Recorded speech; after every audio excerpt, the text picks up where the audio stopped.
Allah yang mengatur untuk kita bisa sampai ke sana itu kalau tidak faktor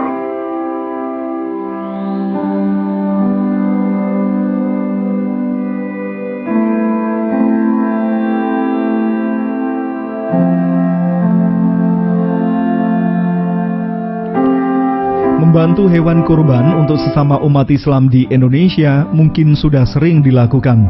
Tapi bagaimana jika ada warga Indonesia akan membantu hewan kurban untuk pengungsi Palestina? Nah, upaya ini ditempuh oleh NU Care Lembaga Amal Zakat Infak Sodaqah Nahdlatul Ulama atau Lazisnu Lasem yang berpusat di Komplek Masjid Jami Lasem, Kabupaten Rembang. Ketua NU Care Lazisnu Lasem, Abdullah Hamid, menuturkan pihaknya menggalang bantuan untuk pengungsi Palestina, total terkumpul uang lebih dari 50 juta rupiah. Bantuan diwujudkan sembako, obat-obatan, mainan anak, hingga membantu pembangunan rumah sakit di Hebron, Palestina. Tahap kelima ini karena menjelang Idul Adha, pihaknya memutuskan bantuan berupa domba hewan kurban.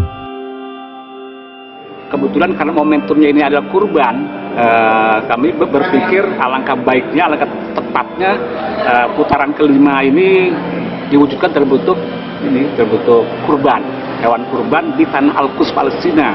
Dan ini sangat tepat karena di mana napak tilas kurban itu ada di Nabi Ibrahim, beliau di tanah Palestina, di kawasan itu, kemudian beliau ke Makkah dan lahirlah Nabi Ismail dengan prosesi asal-usul kurban. Lalu bagaimana supaya bantuan hewan kurban bisa sampai ke Palestina? NU Care Lazisnu Lasem berkoordinasi dengan NU Care Lazisnu Pusat, kemudian diberikan referensi sejumlah pihak yang bisa dihubungi.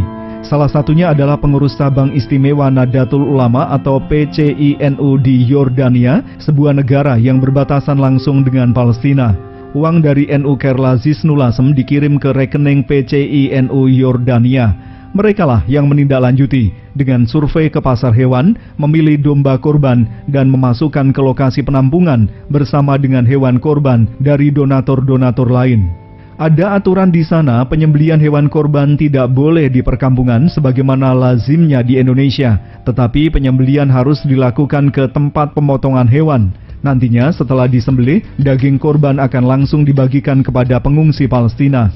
Ia berharap bisa membuat mereka sedikit bahagia. Ketika penyaluran bantuan sebelumnya, Abdullah sempat ingin menangis melihat video kiriman tanggapan positif dari pengungsi.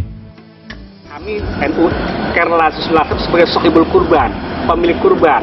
Nah, lewat uang, tentu saja itu lewat uang lebih efisien, transfer ke PCNU Yordan.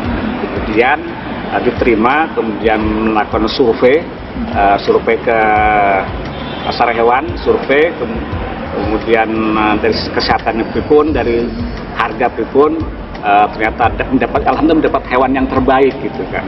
Nah, kemudian barulah disetujui dibeli. Nah, dibeli itu gang waktu kan harus nggak langsung mendadak, nanti semakin dekat hari makin sulit mencari hewan kurban. Nanti tampung, nah nanti pas mendekati hari haknya itulah, hari Idul Kurban lah diantar langsung ke kamp pengungsi Palestina. Bahkan bantuan kan bukan hanya dari kami, dari PCNU Yordan juga sendiri kan ini ada kurban juga, dan bahkan nanti akan dikasih ke pengungsi Palestina dan pengungsi di Suriah juga. Tetapi yang sebelumnya yang bantuan sembako, bantuan obat-obatan, tentu saja mereka sangat senang.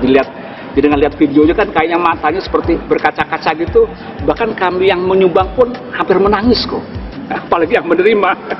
Karena terharulah kita bisa membantu saudara kita atas nama agama, atas nama kemanusiaan. Kita kok Allah yang mengatur untuk kita bisa sampai ke sana itu kalau tidak faktor seperti itu ya nggak menyangka. Abdullah menegaskan pihaknya sama sekali tidak bermaksud memamerkan bantuan bagi pengungsi Palestina, namun semata-mata ingin menggugah kesadaran masyarakat, utamanya umat Islam, untuk tetap peduli dengan saudara-saudara kita yang menghadapi kesusahan dimanapun mereka berada.